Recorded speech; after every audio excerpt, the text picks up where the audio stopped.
बच्चों, आज के इस वीडियो में आपका बहुत बहुत स्वागत है। पुनरावृत्ति की बारी है पाठ 7 की। पाठ का नाम है पापा खो गए। शीर्षक सुन के ही थोड़ा अजीब सा लग रहा है कि पापा खो गए। बहुत बार ऐसी स्थिति आती है कि बच्चों को अपना परिचय देना नहीं आता और ऐसी स्थिति में बच्चे अपने बारे में कुछ नहीं बता पाते। कभी मेले में, कभी बाजार में, कभी मॉल में अगर वो अपने माता पिता से कहीं बिछड़ जाते हैं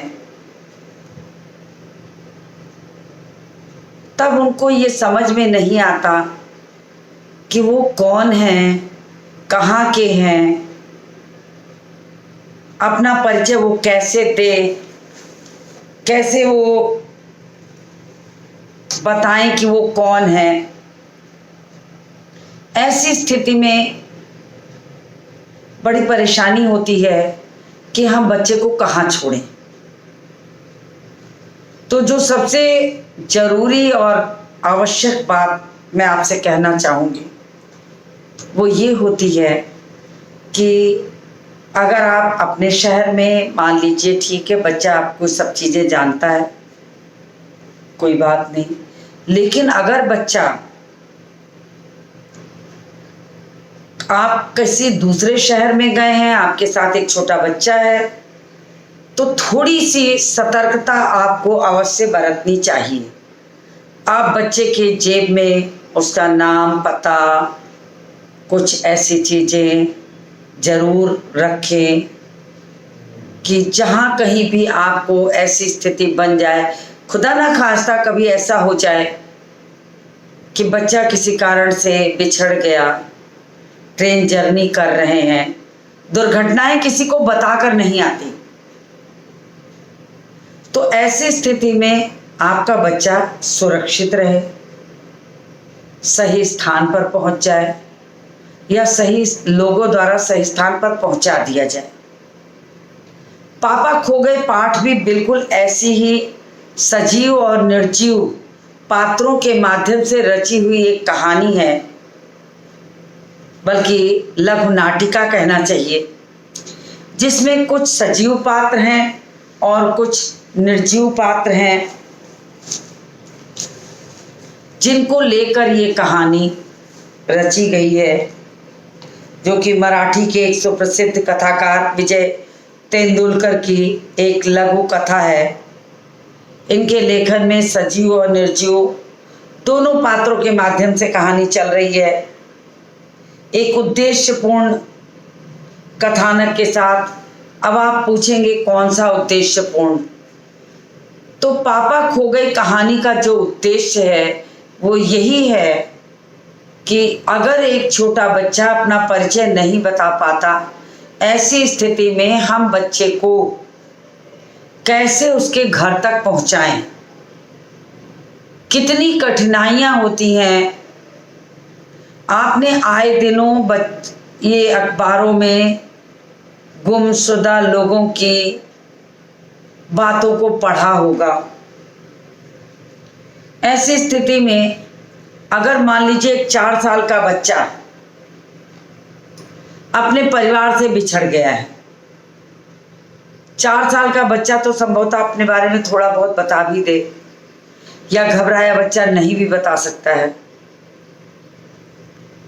लेकिन 2 साल 3 साल के बच्चे अपने बारे में कुछ नहीं बता पाएंगे। तो सबसे पहले तो आपकी जिम्मेदारी होती है कि जब आपका बच्चा बोलना सीख ले तो आप उसे उसका नाम, पिता का नाम, माँ का नाम, कहाँ रहता है और क्या फ़ोन नंबर है, इतनी चीज़ों को उसे अवश्य रटा दें। खेल खेल में रटा दें, कह के रटा दें, बार बार पूछ के रटा दें, लेकिन रटा दें।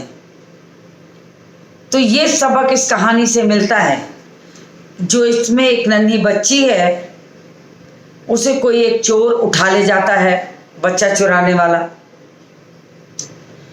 और सोए बच्चे को उठा ले जाता है और उसे ले जाके ऐसी जगह रखता है बच्ची गहरी निद्रा में सोई हुई है और चोर को भूख प्यास लगती है। वो सोचता है कि इसे कोई यहाँ नहीं देखेगा,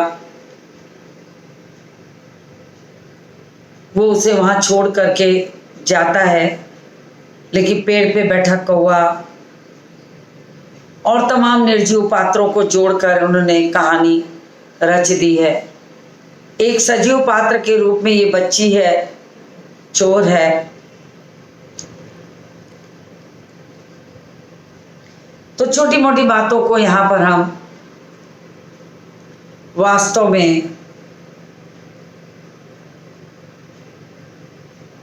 ये मान के चलते हैं कि कभी कभी जो बातें हमें बहुत छोटी लगती हैं वो बहुत बड़ी गंभीर समस्या भी खड़ी कर देती है। तो पापा खो गए पाठ इसमें यहाँ पर ऐसे ही पात्रों को रची हुई कहानी है। अब कहानी के जो मुख्य पात्र हैं वो पात्र मैं आपको बता देती हूँ कि कौन कौन से पात्र हैं। तो पहला पात्र जो है वो है बिजली का खम्भा।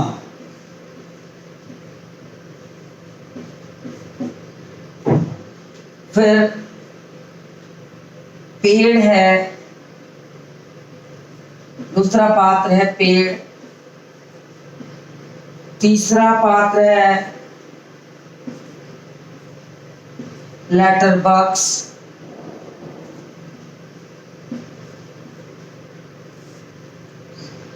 चौथा पात्र है कौवा।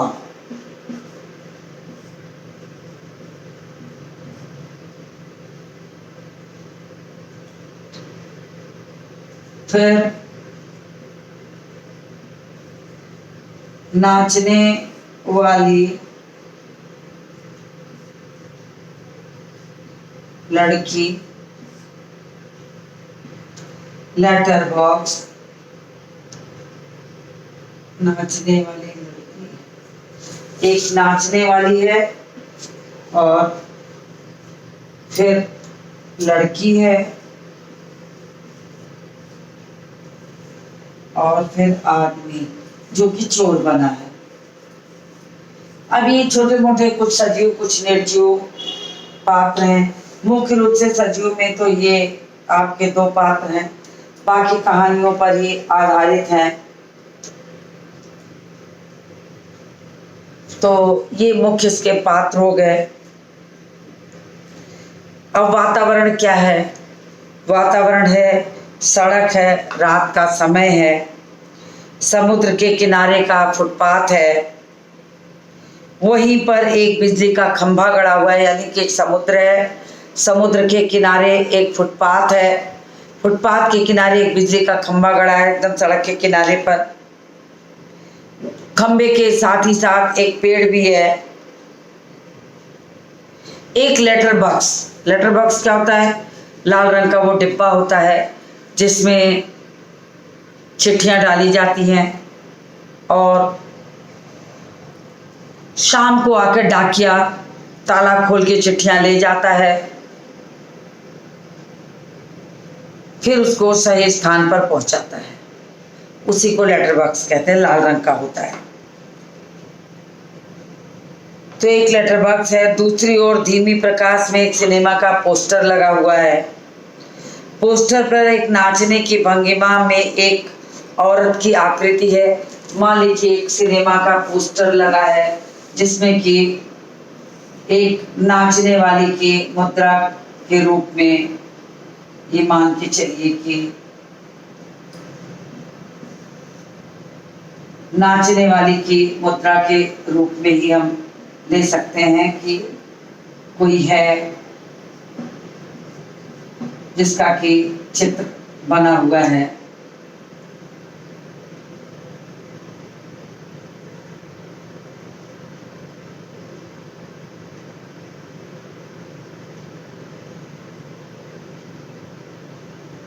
तो एक नाचने वाली की भी मुद्रा है।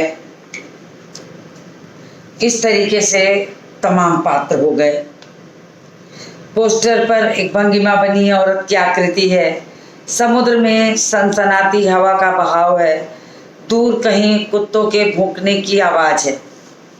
अब यहाँ पर एक वातावरण निर्मित किया गया है कहानी को, लघु नाटिका को दिखाने के लिए, लघु नाटिका को समझाने के लिए।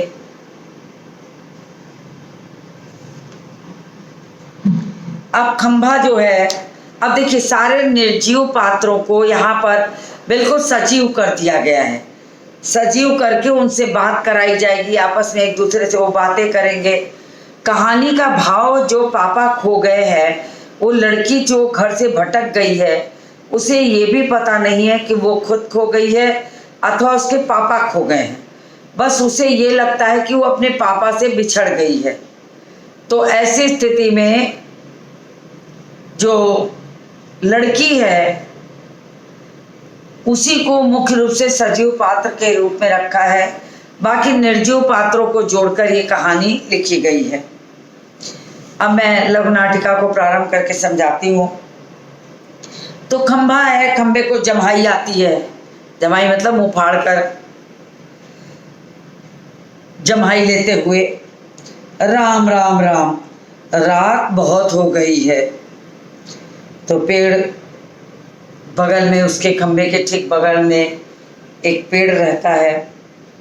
तो वो भी उसकी बात को सुन के उत्तर देता है, आजकल की रातें कैसी हैं, जल्दी बीतने में ही नहीं आती। अब पेड़ और खंबे को ये दिखाया गया है कि वर्षों वर्षों से किसी एक जगह पर ही हैं, जहाँ पर दिन और रात बीतने के समय का अंदाजा नहीं लगता।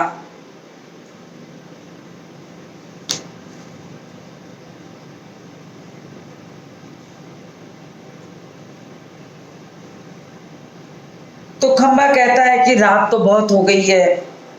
पेड़ कहता हाँ भाई, रात तो बहुत हो गई है और आजकल की रात तो बीतती भी नहीं है, बहुत कठिन हो गया है रातों को बिताना। तो खंबा कहता है दिन तो कैसे न कैसे हड़बड़ी में बीत जाता है, लेकिन रातों को बड़ी बोरियत होती है। अब दिन में होता क्या है कि सड़कों का चलना, आवागमन का साधन, गाड़ी मोटरों की आवाज, काम की दौड़ भाग, हर तरह की जल्दी लोगों को मची रहती है। और देखते सुनते धीरे धीरे सारी चीजें जो होती हैं वो बिल्कुल पूरी होने लगती हैं। दिन का सुबह हुई, चिड़ियों की चहचहाट हुई, दूध वालों की आवाज़ हो गई, गायों का रंबाना हो गया, कुत्तों का भौंकना हो गया, मंदिरों की घंटियां बज रही हैं। तो धीरे धीरे कान एक के बाद एक चीज को सुनते हुए वे अभ्यस्त होते हैं कि सुबह हो गई है, दोपहर हो गई है, शाम हो गई है, रात हो गई, और समय बीतता जाता है। लेकिन रात के समय में अगर कोई खाली आदमी है और दिन भी उससे भारीपन में बीता है, तो रात तो उसकी काटे नहीं कटेगी, क्योंकि वो काम नहीं करता, थका हुआ नहीं है। काम करने वालों के लिए रातें पल भर की होती, वो थके हुए होते हैं। मजदूरों को देखिए कि वे शाम को ही खाना बना के खा पी के और 1-2 घंटा जग के और सो जाते हैं और सुबह भोर में उठ जाते हैं, और उनकी रातें फटाक से बीत जाती हैं। जागते रहने पर रातें व्यतीत होती ही नहीं। तो यही दोनों आपस में बातें करते हैं कि रातें बड़ी लंबी लग रही हैं, दिन तो कैसे भी बीत ही जाता है। तो पेड़ जो कहता है लेकिन रात को बड़ी बोरियत होती है, यानी रात को ये सारी चीजें सुनने को नहीं मिलती, देखने को नहीं मिलती, और बहुत बोरियत सी महसूस होती है। तो खंबा जवाब देता है, तब भी बरसात की रातों से तो ये रातें कहीं अच्छी हैं। पेड़ राजा, अब देखिए पेड़ राजा यानी उसको सजीव बनाया गया है। इन दोनों की बातचीत के माध्यम से दोनों ही सजीव हो गए हैं, खंभा भी और पेड़ भी। तो पेड़ कहता है, खंभा कहता है कि तब भी बरसात की रातों की अपेक्षा बाकी रातें से तो कहीं ये रातें अच्छी हैं। पेड़ राजा। बरसात की रातों में यूं तो रात भर भीगते रहो, बादलों से आने वाले पानी की मार खाते रहो, तेज हवाओं में भी बल्ब को कसकर पकड़े बराबर एक टांग पर खड़े रहो। अब इन्होंने पूरा मानवीकरण कर दिया कि बरसात की रातों में कितनी परेशानी होती है, रात भर भीगते रहो। अब मनुष्य मान करके आप इसे सोचिएगा, आप ये मान लीजिएगा वो खंभा नहीं है, बल्कि वो क्या है, एक मनुष्य है। और मनुष्य कैसे होगा कि जैसे एक मनुष्य रात भर अगर पानी में खड़ा कर दो तो वो ठंड से अकड़ जाएगा, उसे भीग जाएगा, बीमार हो सकता है, किसी भी गर्म जगह पे खोजने के लिए वो जा सकता है। तो खंभा भी कहता है कि रात भर भीगते रहो, एक बिजली का बल्ब जलता है, उसे पकड़ कर बैठे रहो, रात बीतने को नहीं आती, लगता है जैसे समय स्थिर हो गया है। एक टांग पर खड़े रहो, बिल्कुल अच्छा नहीं लगता। उस वक्त लगता है कि इससे तो अच्छा था न होता बिजली के खंभे का जन्म, बल्ब फेंक तब दूर कहीं भाग जाने का जी होता। उन्होंने कहा कि जब मैं रात भर भीगता हूँ, बरसात की रातों से एकदम ऊब जाता हूँ, परेशान हो जाता हूँ, तो मेरे मन में बार बार एक ही बात आती है कि काश मैं बिजली का खंभा ना होता, मुझे भी कहीं मैं ऐसा होता कि मुझे भी लोग मोड़कर घुमाकर कहीं कोने में घर के अंदर सजावट के सामान की तरह कहीं रख लेते। अब बिजली के खंभे को न मोड़ा जा सकता है न मरोड़ा जा सकता है, तो वो तो एक किनारे लगा दिया गया, पड़ा है। अब उसकी विपदा क्या कि वो लोहे का बना हुआ है, वो मोड़ तोड़ सकते नहीं। तो ये मानवीकरण किया जाएगा तो वो अपना कष्ट कहेगा ही, बिल्कुल अच्छा नहीं लगता। उस वक्त लगता है कि अच्छा तो था न होता बिजली के खंभे का जन्म, कि काश मैं बिजली का खंभे के रूप में न जन्म लिया होता, तब दूर कहीं भाग जाने का जी होता है। तब कहता है वो खंभा, कहता है कि तब मेरा जी कहता है कि मैं भी कहीं दूर निकल के भाग कर चला जाऊं, कहीं दूर निकल कर भाग कर चला जाऊं और आराम की जिंदगी जीऊं। अब पेड़ और खंबे के बीच में वार्तालाप चल रहा है। पेड़ और खंबे के बीच का वार्तालाप है, तो पेड़ भी उसके खंबे की बात का जवाब देता है। मुझ पर भी एक रात आसमान से गड़गड़ाती बिजली आकर पड़ी थी। अरे बाप रे, वो बिजली थी या आफत? याद आते अब भी दिल धक धक करने लगता है। और बिजली जहाँ गिरी थी वहाँ खड्डा इतना गहरा पड़ गया खंबे महाराज कि अब जब कभी बारिश होती है तो मुझे उस रात की याद हो आती है, अंग थर थर कांपने लगते हैं मेरी। अब उन्होंने कहा कि पेड़ कहता है कि हाँ खंबे भाई, बात तो तुम सही कह रहे हो, मुझे भी बहुत कष्ट होता है, मैं भी तुम्हारे साथ ही रहता हूँ। मुझे एक रात की बात याद आती है कि जब बरसात और गड़गड़ाहट के बीच में एक बार भयानक बिजली गिरी मतलब होता है, आपने देखा होगा बरसात के दिनों में आकाशमंडल में बिजली चमकती है और आए दिन अखबारों में लिखा रहता है कि किसी स्थान पर बिजली गिर गई, 4 पशु मर गए, वहाँ गड्ढा हो गया, एक्सीडेंट वगैरह सब दिखाया जाता है। तो बिल्कुल स्वाभाविक है। और ऐसी स्थिति में वो कहता है कि मुझे आज भी वो दिन याद आता है, वो बाप रे बाप करके बड़ा आश्चर्य करता उस दिन को याद करके कि वो दिन मेरे लिए कितना कठिन था, कि जब मेरे ऊपर बिजली गिरी थी, आफत आ पड़ी थी। मेरा भी दिल उसको सोच के धक धक करने लगता है, बिल्कुल घबरा जाता हूँ और सोचता हूँ कि ईश्वर न करे दोबारा ऐसी बिजली फिर कभी गिरे। और उसको याद आता है कि जब बिजली गिरी थी पेड़ के आसपास उसके ऊपर, तो वहाँ भी एक बड़ा सा खड्डा बन गया था, गड्ढा के रूप में था। और अब जब कभी बारिश होती है तो मुझे उस रात की याद हो आती है। तो पेड़ कहता है कि जैसे ही मैं आकाशमंडल में बादलों को देखता हूँ, बादलों को की गड़गड़ाहट सुनता हूँ, तो मुझे बस यही लगता है कि कहीं ऐसा ना हो कि वो बिजली फिर गिरे और मेरे ऊपर आफत आ जाए। तो ऐसी स्थिति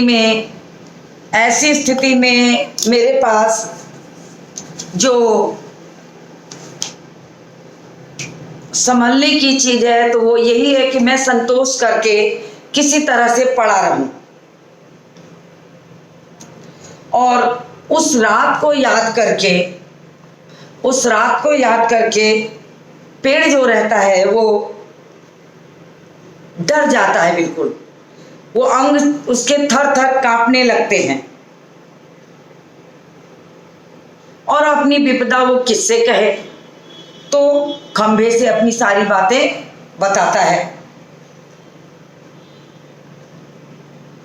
अब देखिए यहां पर खंभे और पेड़ के बीच में वार्तालाप चल रहा है।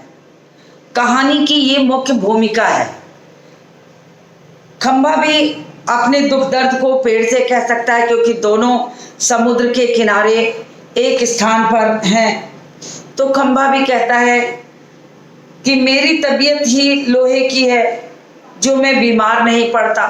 अब उसने अपने आप का खंभे का यहाँ मानवीकरण करके कहानीकार ने यह बताया कि खंभा खुद को कहता है कि भाई मैं तो लोहे का बना हुआ हूं और लोहे का होने के कारण मैं न कहीं मुड़ सकता हूं न बैठ सकता हूं, रात दिन इसी किनारे पर खड़ा रहता हूं, भीगता रहता हूं, लाखों बरसाते लाखों दिन धूप ताप सब सहता हूं। तो खंभे ने इसी बात को समझाने की कोशिश की कि मेरी तबीयत ही लोहे की है जो मैं बीमार नहीं पड़ता, वरना कोई भी इस बारिश ठंडी और धूप में खड़ा रहे तो जरूर बीमार पड़ जाएगा। अब उसने कहा कि अगर एक व्यक्ति को कहीं छांव न हो, सर के ऊपर छत न हो और लगातार उसे बारिश धूप बरसात आदि में ऐसे खुले वातावरण में रहना हो तो संभवतः वो जीवित नहीं रह पाएगा, कभी बीमार हो जाएगा, कभी कोई और आपदा आ जाएगी। तो ये स्थिति यहाँ पर दिखाई गई है। तो वो कहता है कि भला तो मेरा है कि मैं लोहे का बना हुआ हूं कि सारी चीजें सह के भी मैं ज्यों का त्यों समुद्र के किनारे तुम्हारे बगल में पेड़ के बगल में ऐसे ही खड़ा रहता हूं और हम दोनों मिलकर के इस दुख को बराबर सहते रहते हैं। तो इस तरीके से उसने अपने हृदय की बात बताई। पड़ जाएगा कि नहीं, मतलब वो कहता कि वास्तव में वो बीमार पड़ जाएगा। कितने दिन बीत गए, कितनी रातें, लेकिन मैं बराबर इसी तरह खड़ा हूं। अब उसने कहा कि अगर मैं उंगलियों पर गिनूं तो गिन भी नहीं सकता हूं, न जाने कितनी रातें, कितनी बरसातें, कितने दिन, कितना वक्त गुजर गया मुझे इसी तरह से किनारे खड़े खड़े, और मैं इस वातावरण के सभी मौसम के दिन और रात को देखता रहता हूं और चुपचाप खड़ा हुआ सब सहता हूं। और ऐसा कहकर वो लंबी लंबी सांसें छोड़ता है, थकान सी महसूस करता है कि जैसे उसे इस बात को बताते हुए उस दिन को याद कर रहा है और लंबी गहरी सांसें ले रहा है। कहने का तात्पर्य कि जब व्यक्ति अपने पुराने दिनों को सोचता है, देखता है, तो स्मरण के आधार पर अपनी बात को बताता है, याद के आधार पर बात को कहता है। उसके अच्छे और बुरे दिन सब उसके सामने होते हैं, तो उन चीजों को वो लंबी लंबी सांसों को खींच करके याद कर करके में बोलता है। और फिर कहता है कि छी छी छी, चुंगी की यह नौकरी भी कोई नौकरी है? यानी लगातार इसी तरीके से खड़े रह करके ड्यूटी देते रहना, जैसे कि सड़क पर खड़े हुए सिपाही होते हैं जिनकी ड्यूटी बहुत खड़ी होती है तो उन्हें भी लगता है कि इनके जीवन में क्या है। पेड़ और खंबे के जीवन में क्या था, एक निश्चित जगह पे खड़े रहना और आने वाले प्रत्येक दिन को महसूस करना, चाहे वो गंभीर गहरी अंधेरी रातें हो या शीतल हवाएं चल रही हुई जाड़े की रातें हो या भयानक बरसात हो, सब कुछ उसे झेलना और देखना है। तो उसने ये सारी चीजें कही। फिर पेड़ कहता है, अपने पत्तों का कोट पहनकर मुझे सर्दी बारिश या धूप में उतनी तकलीफ नहीं होती। अब वातावरण का मतलब हुआ कि पेड़ को मानवीकरण किया गया है। आप माना गया है कि पेड़ जो है वो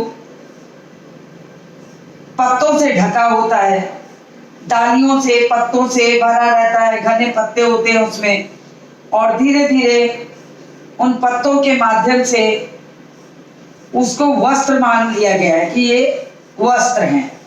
तो वो कहता है कि मुझे तुम्हारी तरह तकलीफ तो नहीं होती, क्योंकि मेरे पास छाले हैं, पत्ते हैं, तो मैं पूरी तरीके से अपने लिए एक आवरण बना लेता हूँ, वस्त्र की तरह उसका प्रयोग करता हूँ। तो मैं ठंडी से, बरसातों से खुद को कुछ तो बचा सकता हूँ, उतनी तकलीफ तो नहीं होती मुझे।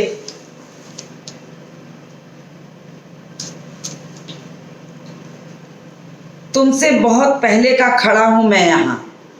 अब वो पेड़ कहता है कि तुम तो बहुत बाद में लाए गए यहाँ पर, जब तुम यहाँ नहीं थे तो भी मैं यहाँ था।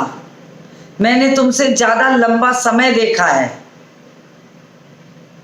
मैंने बहुत बरसातें देखी है, बहुत जाड़े की अंधेरी रातों को मैंने अकेले काटा है।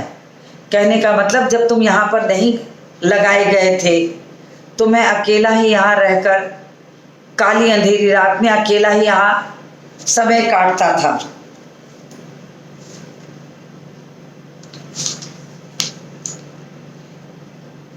तुमसे बहुत पहले का खड़ा हूं, यही मेरा जन्म हुआ है, यही जगह। उसने कहा कि मैं यहीं पर छोटा सा नन्हा पौधा था और धीरे धीरे यहीं पर मैं बड़ा हुआ, एक विशाल वृक्ष बन गया और जमाने जमाने से मैं यहीं पर खड़ा हूं। तो मैंने तुमसे ज्यादा कठिन समय देखा है। तब सब कुछ कितना अलग था यहाँ, वहां के वे सब ऊंचे घर नहीं थे तब। अब पेड़ के माध्यम से कहानीकार ने यहाँ पर यह बताने की कोशिश की है कि पुराने जमाने में इतनी घनी बस्तियां नहीं होती थी। पुराने जमाने में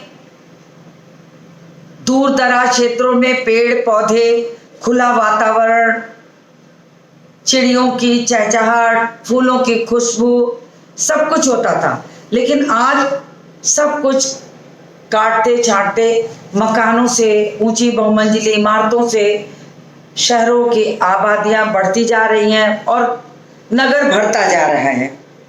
तो उन्होंने कहा कि पहले के वातावरण ऐसा नहीं था, वहाँ के वे सब ऊंचे घर नहीं थे। मतलब कहने का मतलब जो आसपास ये ऊंचे ऊंचे घर दिखाई दे रहे ये सब नहीं थे। और वो पोस्टर, सिनेमा का बड़ा पोस्टर, उसमें नाचने वाली वो औरत, तब ये सब कुछ नहीं होता था। सिर्फ सामने ये समुद्र था और बहुत अकेलापन महसूस करता था मैं।